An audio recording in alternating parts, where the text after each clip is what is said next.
Well, we are closing out our series, Far From Home, looking at how to live wisely in a land of competing kingdoms. The world is always a place of competing kingdoms, things that compete for your attention, for your allegiance, for your devotion, that compete to be the main thing in your life. And how is it that we're to live wisely among them? That first week, we looked at the first thing is don't freak out. Second week, we talked about we talked about tools for building fireproof faith. Last week we talked about heeding the warning. Don't let it just pass you by. Listen to what God is saying to you. And today we're looking at one last story. This is the last of the stories from the life of Daniel. After this, the book of Daniel turns to the visions of Daniel. We'll be in Daniel chapter 6. If you'll open up the Word of God with me to Daniel chapter 6. Very well-known passage of Scripture, very well-known story from the Bible. If you grew up in church, you grew up around Sunday school, you probably heard this story before. Daniel chapter 6. We're going to read verses 11 through 17. That'll be enough to get us into the story today. Say amen when you got it. All right. If you don't, it's up on the screen for you. Daniel chapter 6, verses 11 through 17. Then these men went as a group and found Daniel praying and asking God for help. So they went to the king and spoke to him about his royal decree. Did you not publish a decree that during the next 30 days, anyone who prays to any god or human being except to you, your majesty, would be thrown into the lion's den? The king answered, the decree stands in accordance with the law of the Medes and Persians, which cannot be repealed. Then they said to the king, Daniel, who is one of the exiles from Judah, pays no attention to you, your majesty, or to the decree you put in writing. He still prays 3 times a day. When the king heard this, he was greatly distressed. He was determined to rescue Daniel and made every effort until sundown to save him. Then the men went as a group to King Darius and said, remember, your majesty, that according to the law of the Medes and Persians, no decree or edict that the king issues can be changed. So the king gave the order, and they brought Daniel and threw him into the lion's den. The king said to Daniel, may your God, whom you serve, continually rescue you. A stone was brought and placed over the mouth of the den, and the king sealed it with his own signet ring and with the rings of his nobles, so that Daniel's situation might not be changed. Today, for these moments that we have to share together, I want to talk to you simply from the subject, Lord of the Lions. Lord of the Lions. We're going to find out who's really the Lord of the Lions in this message together. Let's pray as we get started today. Our Father, by your spoken word, the worlds were formed. So now as your word is preached, would you form our worlds to align with your kingdom? Form our character to look like that of your Son. Take my lips and speak through them. Take our minds and think with them. Take our hearts. Set them on fire with love for you. It's in Christ's name we ask it. Everybody said, amen.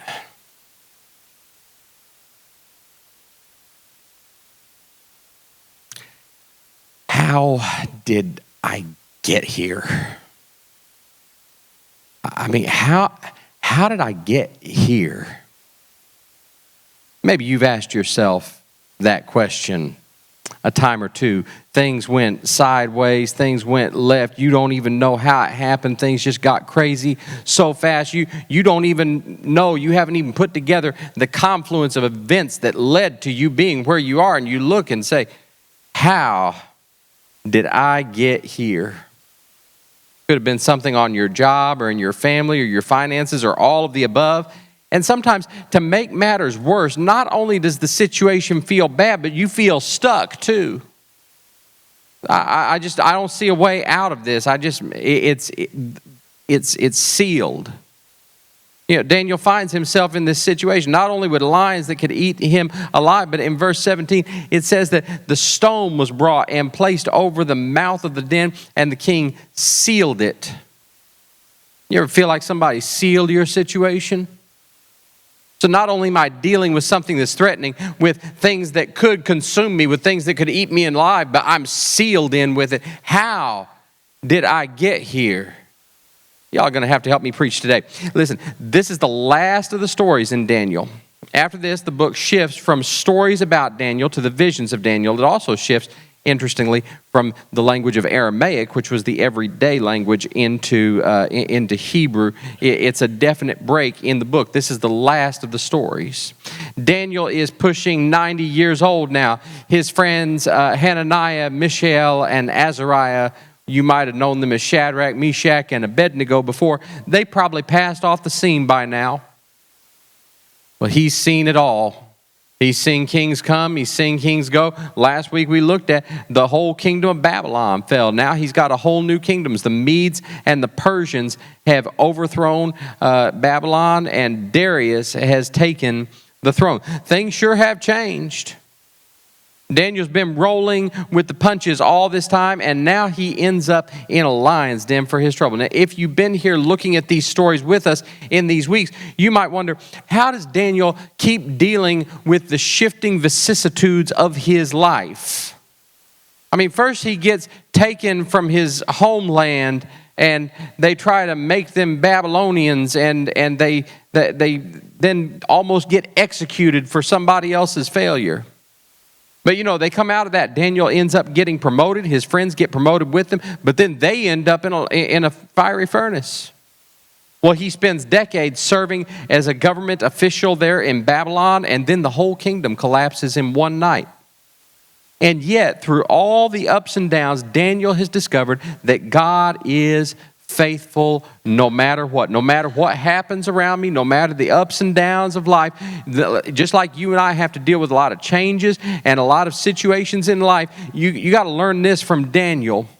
If you want to make it through all the changes and challenges of life, you need a never-changing God to deal with ever-changing circumstances. You need a never-changing God to deal with ever-changing circumstances. Daniel's world just keeps on changing. He's an old man now. And a lot of times old people, more experienced people, sometimes they have a tougher time dealing with change. They have a tougher time keeping up with things. But Daniel knows the God who never changes, who's always faithful, and this enables him to thrive even with an unpredictable world changing all around him. Here we see there's a new king in town, and it's not just a new king, it's a new kingdom with a new legal system, new laws.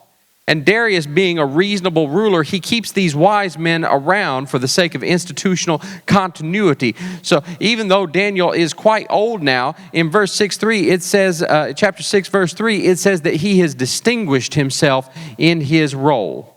Even in his older age, he hasn't let up. For my more experienced people in here, let me tell you something. You're not done until you hear well done. If you're still here, God has a purpose for you. Even pushing 90, Daniel is still right where God put him, doing what God called him to do. Daniel keeps doing the same thing the way he's always done it. Daniel does not change what he's doing based on the changing circumstances around him. Daniel doesn't change up what he's doing based on the changing circumstances around him. We're told that Daniel is honest. He's not a corrupt bureaucrat. Not only that, but he's diligent. He's not just coasting along. He's a hard worker. And furthermore, he's effective, meaning he's good at this. And verse 3 says, Daniel so distinguished himself among the administrators and satraps by his exceptional qualities that the king planned to set him over the whole kingdom. Daniel keeps coming out on top no matter what. No matter who the king is, even with a whole new kingdom, Daniel comes out on top. Daniel's figured out by now. The kingdoms come, the kingdoms go, kings come, kings go. Things keep changing. Sometimes people are for you, sometimes they're against you. The world is always up and down and this way and that way. And Daniel knows, I cannot organize my life around stuff that keeps changing. If I do, then all this chaos around me is going to become chaos in me. So I'm not going to rearrange my priorities in response to changing circumstances. In all these changes and challenges that happen in Daniel's life, he never changes his strategy. He always has the same strategy. Here it is. Trust God, stay faithful.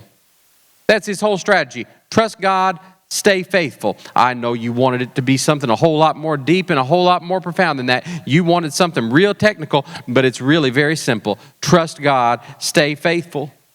Daniel knows this because God doesn't change regardless of whatever changes around me. So I'm going to build my life around him, and everything else can keep changing. And you know what? I'm okay.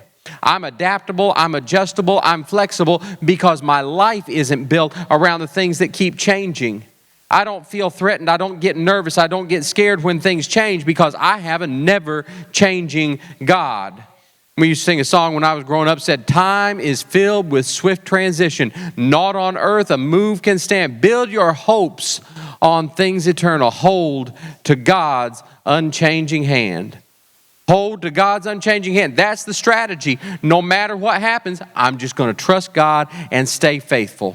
I'm not going to react to all the chaos around me. I'm going to trust God and stay faithful. And this conviction creates a noticeable sense of stability and security about him. It distinguishes him from everybody else. It distinguishes the way that he does his work from the way that everybody else is doing it. It distinguishes him from everybody else. Darius, this new king, he likes what he sees from Daniel. So Darius promotes Daniel. When Daniel gets in trouble here later on in this passage that we read, Darius is the one who's trying to get him out of it. He's even trying to change a law that he himself made.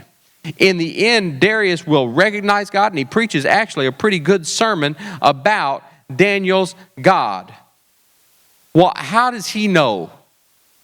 How does Darius the Mede know anything about Daniel's God? Well, simple. He watched Daniel's life.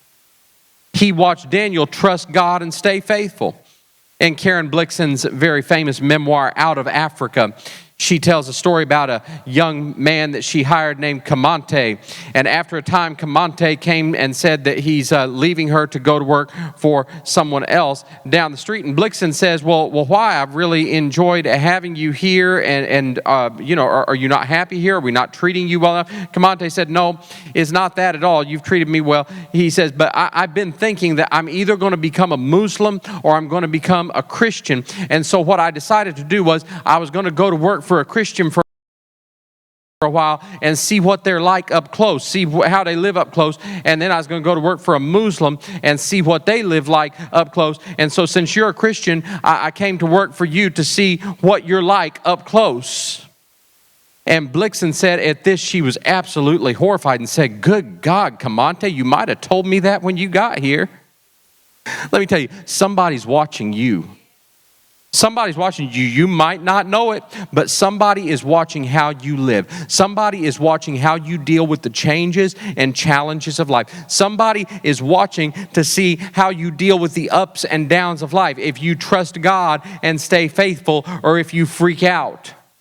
Somebody's watching you. The question is, amid all the changing circumstances of life, can they see the unchanging God in the way that you respond?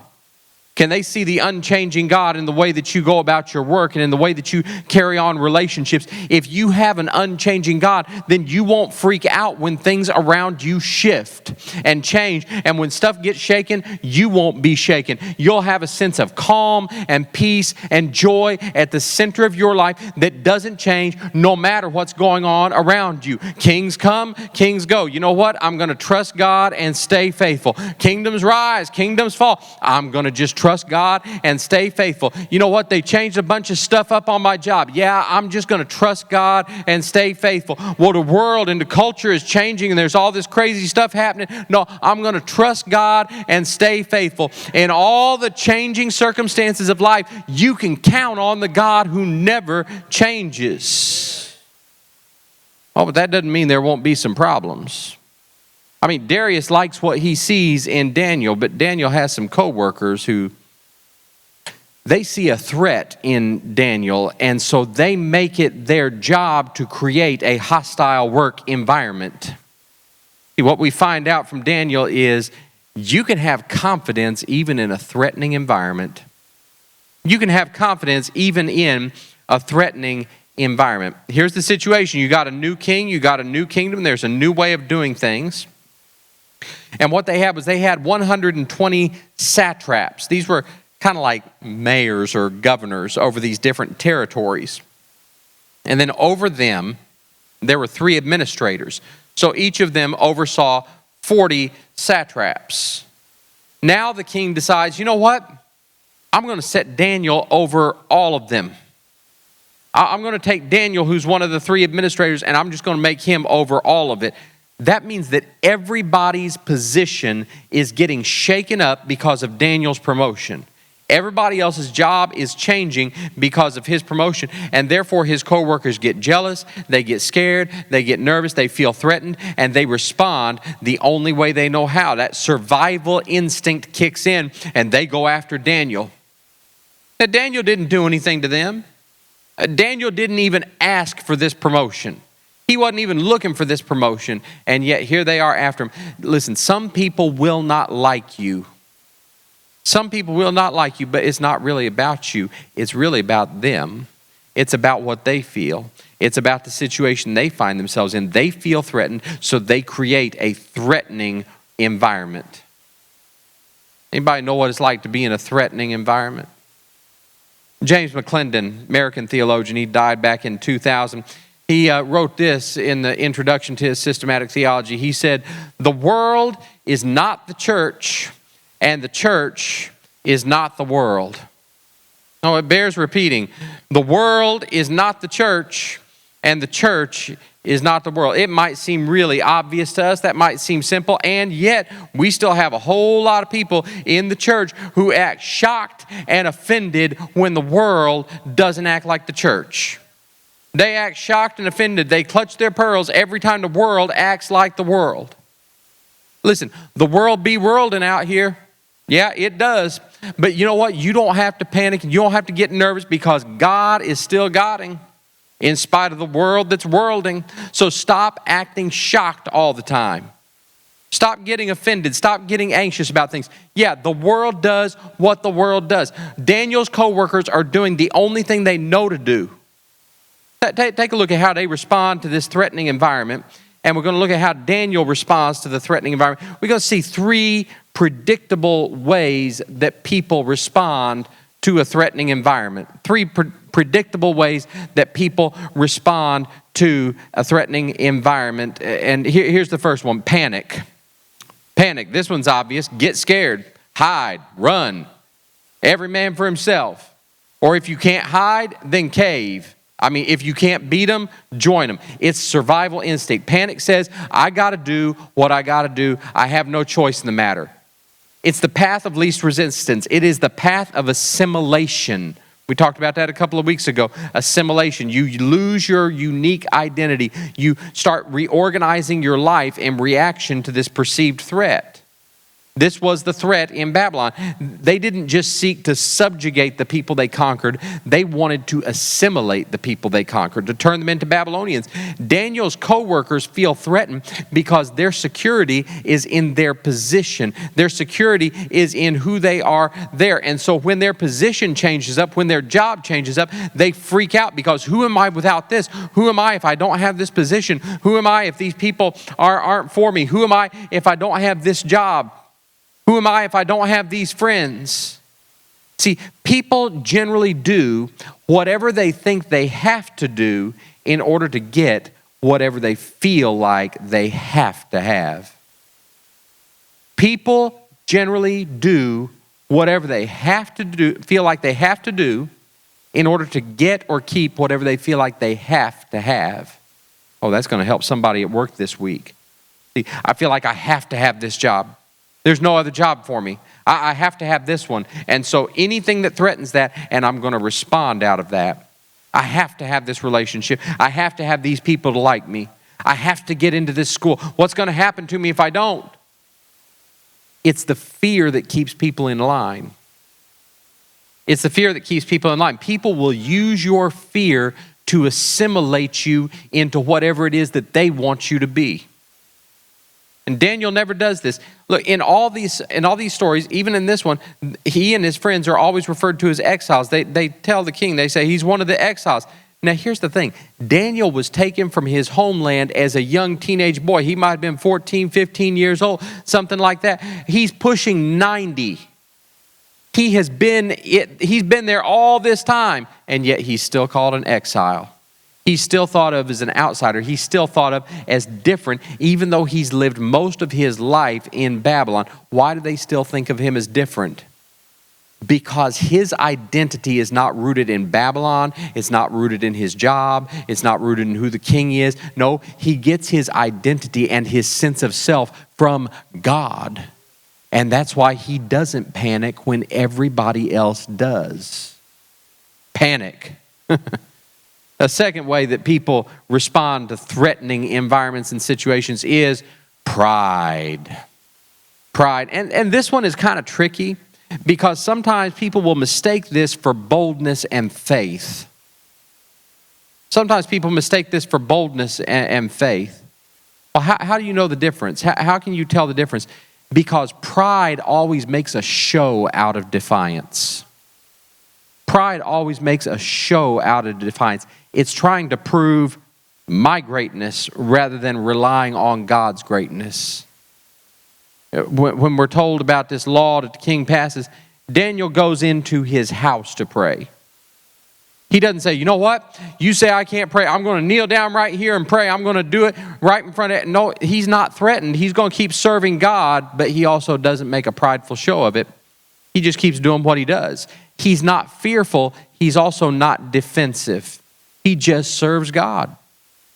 There are some people who will make a big show out of praying in public or reading scripture in public or public displays of faith, especially if it's in a space that's supposedly legally neutral, like a school or at a football game or something like that. And they want to make for sure that everybody sees it.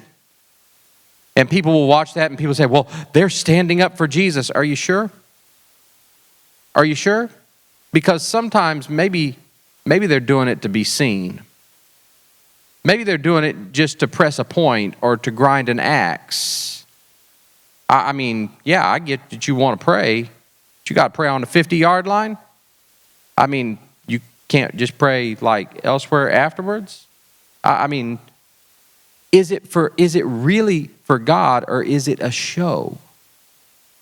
Is it really is it something that you just consistently been doing? We've been serving God like this, or is it, man, I want to be seen serving God? It's tricky. It's tricky. Pride will make you try to turn yourself into a martyr. Oh, look at how bad the world is. Look at how badly I'm being treated. I'm being so persecuted. Maybe you are being persecuted, but it might not be for righteousness' sake. It might be for your ego. Yeah, I know it hurts, but I'm going to preach today. Finally, we get this one. The preemptive strike. The preemptive strike. This has become popular these days. I'm going to fight fire with fire. I'm going to fight dirty. I'm going to get them back. Become popular. That feeling of sticking it to somebody.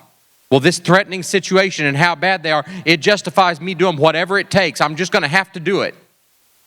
You know, Daniel's been doing this job for a long time, and in his position and with his experience, he could have tried some political power play against his adversaries. He's certainly experienced enough to know how it's done, and yet he never does that.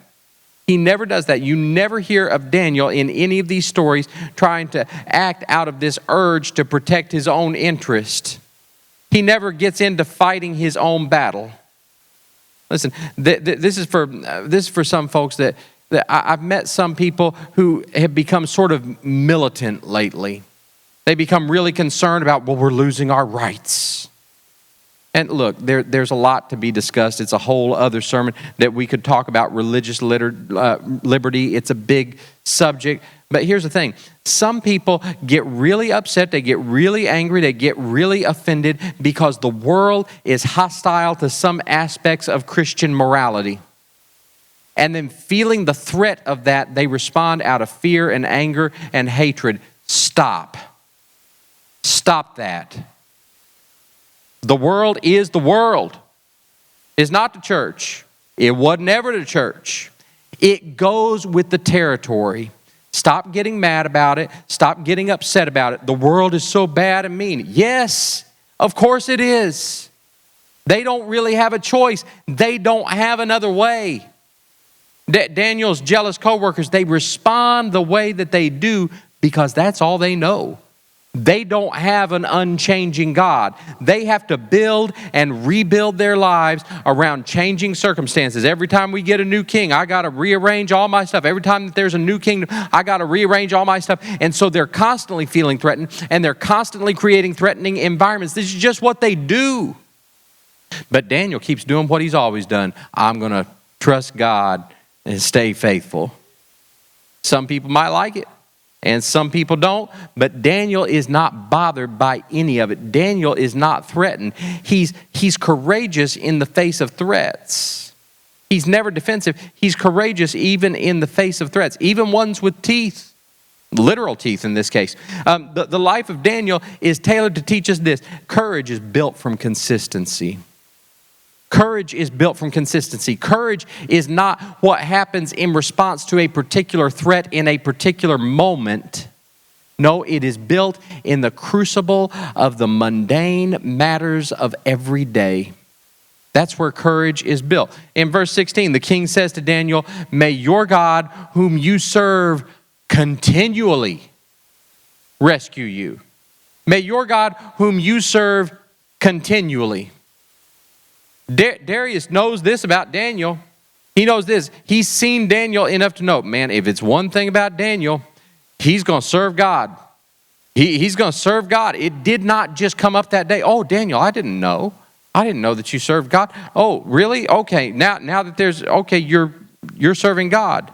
No, even his co-workers knew, hey, we can't find anything on him. We're going to have to get him with something to do with his faith, because they know, man, he just serves God.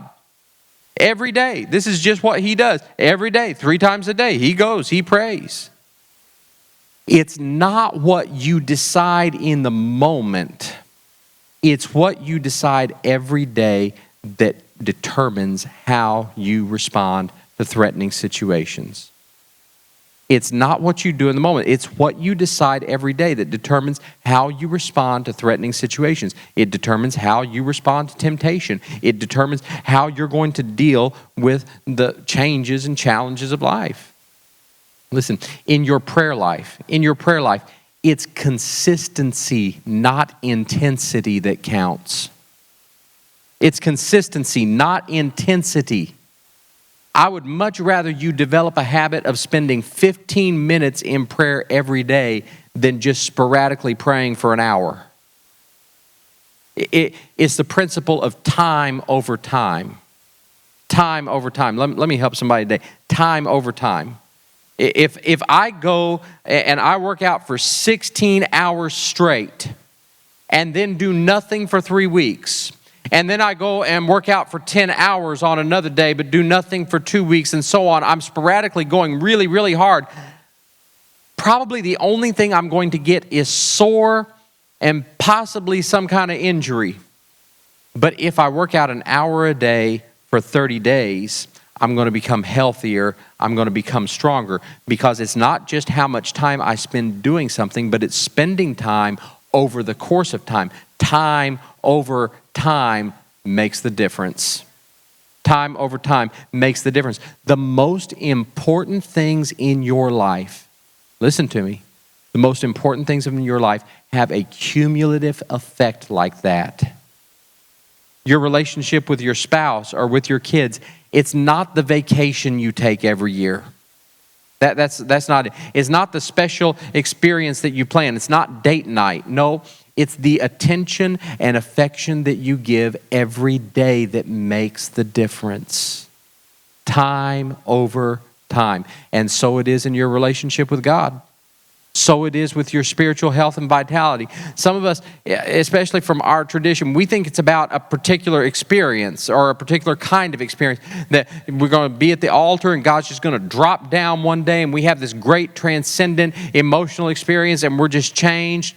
And in reality, that's not how it works. I mean, I thank God for wonderful ministry moments. I believe in that. We do that. But that's not where spiritual strength and maturity come from. That's not where spiritual maturity and strength come from. I know a lot of people who have had amazing experiences with God. I mean, they cried and they shouted and they ran and all of that, but ended up walking away from their faith when life put them in a threatening situation. It's the everyday stuff. Prayer, weekly worship, studying the Bible in community.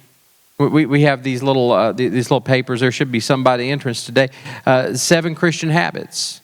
7 Christian habits. These are things that this is a picture of a full Christian life. And they're all things that you probably know already.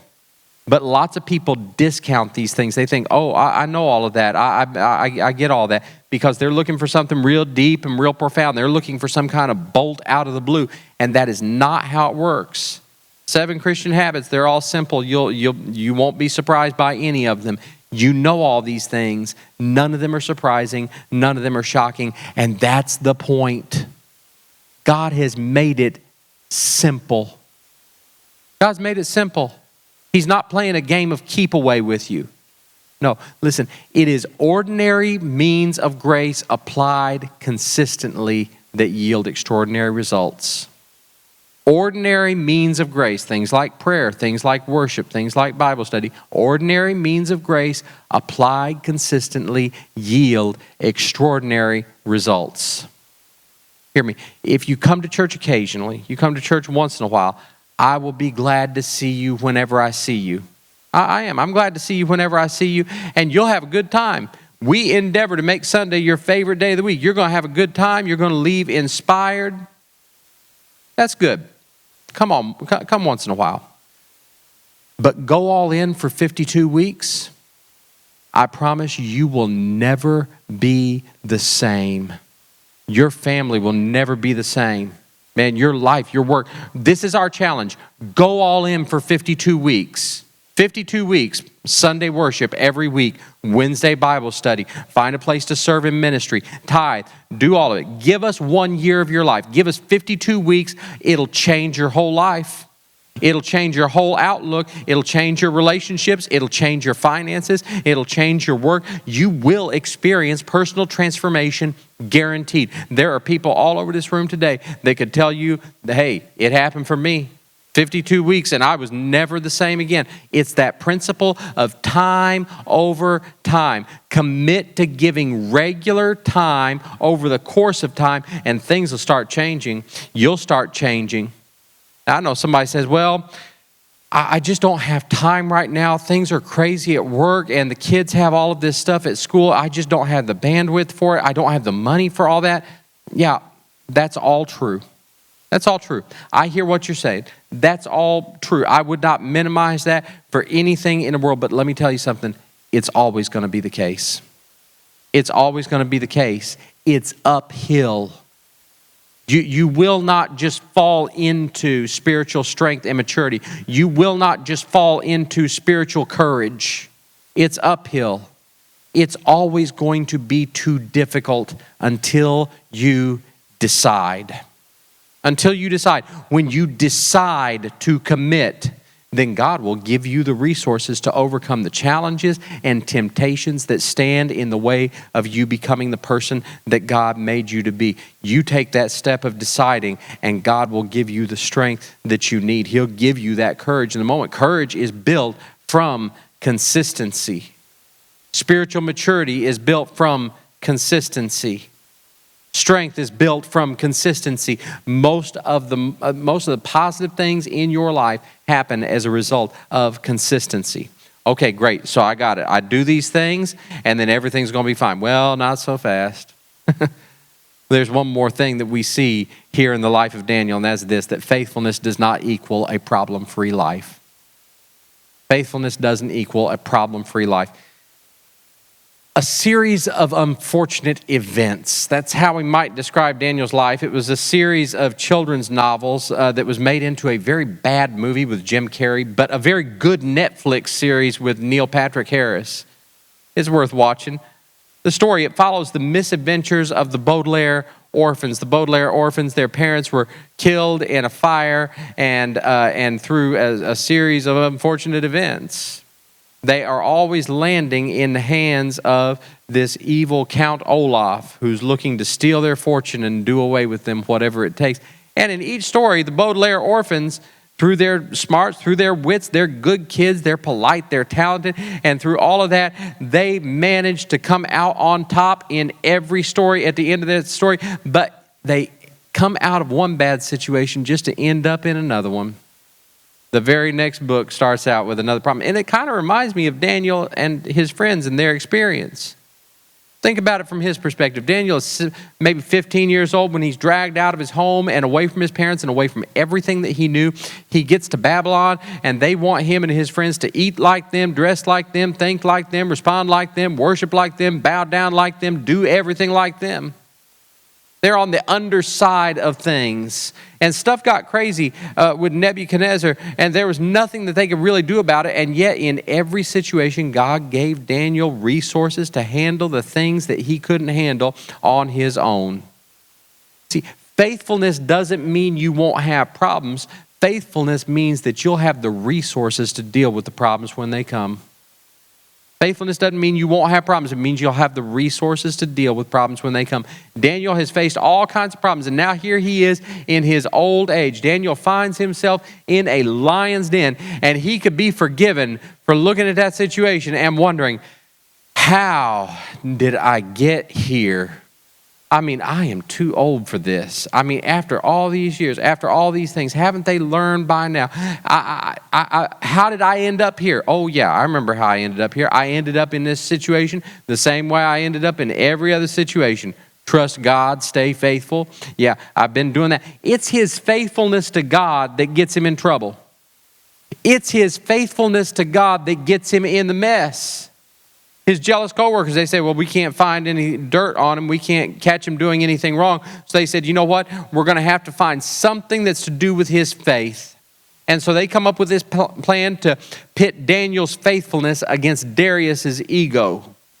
They come to him and they say, Darius, you know, we all agree you're so great, you're so sufficient, you're so wonderful. So let's prove it to everybody. I mean, let's just make it a law that for the next 30 days that nobody prays to any God except for you. And that way people will know how great you are, and they'll know that you're sufficient and that they can look to you to provide for all their needs, and they'll be good. And Darius takes the bait, hook, line, and sinker. And they tell him, hey, let's make it according to your laws, not the Babylonian laws, according to the laws of the Medes and the Persians. It means that the law can't be changed. That they had a rule that you couldn't change a law once you made it. This was to keep new kings from causing upheaval by arbitrarily issuing new laws or throwing out old laws.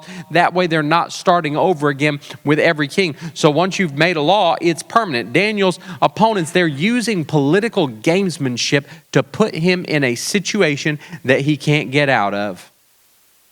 Look at verse 17. A stone was brought, placed over the mouth of the den, and the king sealed it with his own signet ring and the rings of all his nobles, so that Daniel's situation might not be changed. The king and his nobles, they all seal. In those days, the seal was the sign of your authority. It meant that you were in charge of that nobody else was going to break that seal. You would pour the wax on, you would put your ring into it. That was the seal, and nobody could break the royal seal.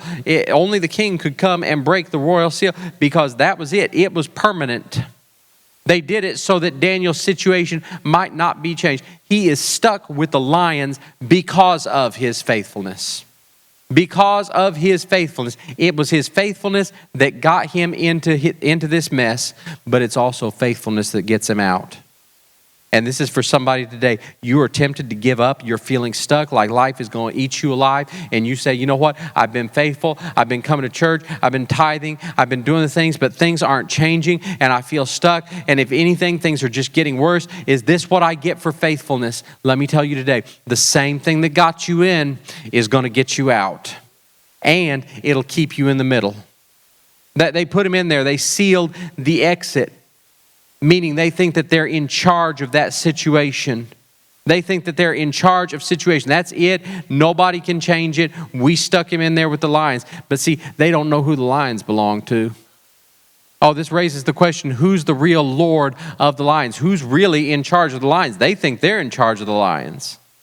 You know, Daniel gets into that den. He probably heard that story from his friends so many times about them being in the furnace. They said, we couldn't believe we got into the furnace and we weren't burned up. Not only that, but we discovered we weren't alone in the furnace.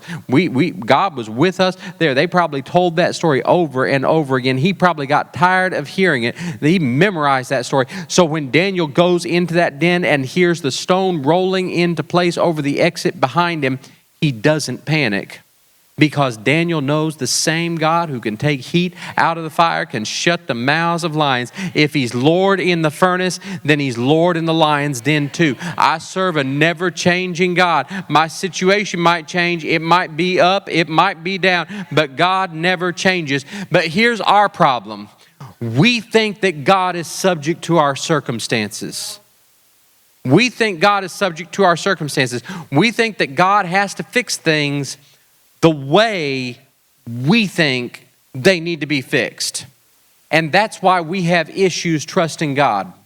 That's why we have issues trusting God. Well, I know that He delivered me from that back then, but I'm dealing with this other thing now. Or, well, that was how God did it for them, and look at what God did for them, and that didn't happen for me. But listen, God is not limited by situations or circumstances. God is not limited to the way that you think it needs to be done. God is not limited by what you're going through. Stuck for you is not stuck for Him. Over for you isn't over for Him. Impossible for you isn't impossible for Him. God doesn't need the stock market to go up to bless you. God doesn't need a particular politician or a party in office to bless you. God does not need the people on your job to act right in order to bless you. God doesn't need you to move to a different city to bless you. God is not subject to your situation. The same God who gave Daniel favor with kings gave him favor with lions too. The same God who favored Daniel in the palace gave him favor in the pit. What I'm telling you is that the God who delivered you back then can heal you now. The God who provided back then can give you peace now. He's still the Lord of the lions. He's the Lord of the economy. He's the Lord of your family, even when they act crazy. He's the Lord on your job, even when your coworkers can't get right. It might look bad, but He's still Lord. Daniel knows my situation looks bad. Everybody thinks it's irreversible. But you know what? I'm going to stick to my strategy. Come on, y'all ain't helping me today. I'm going to trust God and stay faithful. Daniel knows by now. He knows this by now. You can't out-faithful God. You can't out-faithful God. You might be as faithful to God as you can be, but you are never going to be more faithful to God than God's going to be faithful to you. You're never going to be more committed to God than God is committed to you. Just trust God, stay faithful, and watch Him work it out, because the same thing that got you in with the lions is the thing that's going to get you out. But see, if all you get from this story is just be faithful and courageous like Daniel, then you've actually missed the point. Because the point of this story is you need to see the greater Daniel. You need to see somebody who's even more faithful and even more innocent. Daniel, in this story, he's innocent. He's got to deal with jealous leaders and a judge who passes an unjust sentence against him. Oh, that sounds a lot like Jesus to me. He had to deal with some jealous leaders who brought trumped up charges against him, and they passed an unjust sentence. But Jesus didn't just face a threat. No, He was actually torn apart in death so that we could escape the righteous sentence that was passed against us. Daniel is thrown into a pit with certain death, a stone rolled over the entrance. Jesus was thrown into a tomb already dead, and a stone rolled over the entrance. But the next morning, the stone was rolled away, and Daniel walked out of the pit alive. What nobody thought could ever change was changed for him. Sunday morning, Jesus came out of the tomb. The stone was rolled away, just to remind you and to remind me for all time that if He conquered the lions of death, if He conquered the lions of hell, if He conquered the lions of the grave, then He can deliver you from lions of sickness. He can deliver you from lions of lack. He can deliver you from lions of heartbreak. He can deliver you from lions of grief. He can deliver you from whatever lions you're facing. You need to see the greater Daniel so that in the moments when you feel trapped, when you feel stuck, when your doom seems certain, you can know if he came out of the finality of death, then whatever I'm facing isn't final for me. He's still Lord of the lions. Whatever you're dealing with, it won't devour you. Oh, I just came to tell somebody today, whatever you're dealing with, it's not going to eat you alive. You're not going to stay stuck because he's not just Lord of the lions, he's Lord of all. Let's stand together all over the room today. Let me encourage you. God has not brought you this far to leave you. He hasn't brought you this far to leave you. I don't know what you're dealing with, what kind of impossibility you're looking at, something that's been sealed up to make for sure that it can't change. Let me just encourage you, faithfulness pays off after a while. Faithfulness pays off after a while. Oh, maybe not in the way that you think and maybe not when you think it should, but God's never going to leave you hanging. He's never going to leave you hanging. You can't out-faithful him. God keeps really good records. Daniel is one of the only characters in the Old Testament whose flaws are not mentioned. He's one of the only characters in the Old Testament whose flaws are not mentioned. Most of the rest of them we find out their Achilles heel. We don't find out about his flaws, but he certainly had some. Daniel is faithful. He's not sinless. Daniel's faithful, not sinless. And yet Daniel suffers for his faithfulness. Jesus was sinless, and he still suffered. He still suffered.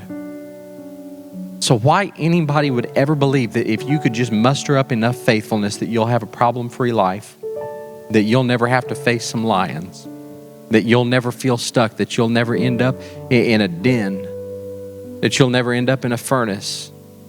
Why anybody would think that you just get enough faithfulness together and everything's going to be fine, I don't know. That's beyond me. I mean, if that's really the formula, if the formula is more faithfulness equals less problems, then every time that you have a problem, you are going to feel insecure because you're going to be wondering, man, is there something wrong with me? I must have fallen short someplace. Something must be the problem. No, listen, if that's the formula, you're dealing with insecurity. But if you know the greater Daniel, if you know that Jesus is your righteousness, and that he suffered for you, then when you face trouble, when you face problems, when you face changes and challenges in life, you can be sure of this. It's not because you haven't reached some moral quota with God. You're not being punished.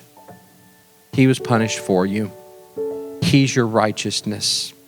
You don't have to muster up some more to somehow eliminate problems. You can know that no matter what I'm facing, it's not a punishment. And you can even be sure that one way or another, ultimately, God is going to use this trouble. He's going to use these problems. He's going to use these lions for my good and for his glory because he's still Lord of the lions. I might not have all the answers I want. I might still have pain. I might still have problems in my life, but I can know that God won't let it go to waste because he's Lord of the lions in my life.